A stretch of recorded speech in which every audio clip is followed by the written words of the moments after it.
सारे के सारे दरवाजे हिंदुस्तान में बंद पड़े हुए हैं, एक दरवाजा खुला नहीं है। दरवाजे कौन से हैं? पहला दरवाजा मैन्युफैक्चरिंग का। आज दुनिया में आपको मेड इन चाइना दिखेगा, मेड इन वियतनाम दिखेगा, मेड इन बांग्लादेश दिखेगा, मगर मेड इन इंडिया नहीं दिखेगा। इसका कारण है नोटबंदी और गलत जीएसटी ने हमारे मैन्युफैक्चरिंग सिस्टम को खत्म कर दिया है।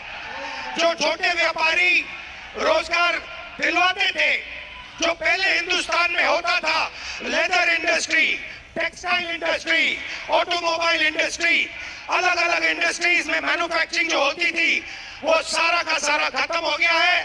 पहला दरवाजा बंद। दूसरा दरवाजा एंटरप्रेन्योरशिप का, जिसको स्टार्टअप इंडिया कहा गया। स्टार्टअप इंडिया में सबसे जरूरी चीज आप जैसे स्टूडेंट्स को बैंक लोन, छोटे बिजनेसेस को बैंक लोन, फाइनेंशियल सपोर्ट। भाई और बहनों, हिंदुस्तान के बैंक्स आप जैसे स्टूडेंट्स को 1 रुपया कभी नहीं देंगे।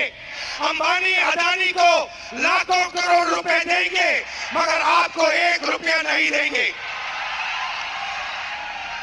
90% स्मॉल और मीडियम इंडस्ट्रीज जो है, उनको बैंक लोन नहीं मिलता है। एंटरप्रेन्योरशिप का दरवाजा बंद है। तीसरा दरवाजा, जिसको हम कहते हैं सरकारी नौकरी का, जिसमें आप पेपर लीक का सामना करते हो, उस दरवाजे में भाइयों और बहनों 150 में से एक युवा निकलता है। अगर 150 युवा एग्जाम लेते हैं, सरकारी नौकरी ढूंढते हैं, एक युवा उसमें से निकलता है। पब्लिक सेक्टर जो पहले 10 साल पहले 14 लाख युवाओं को यह रोजगार देता था, भाइयों और बहनों, पब्लिक सेक्टर को प्राइवेटाइज कर दिया गया है।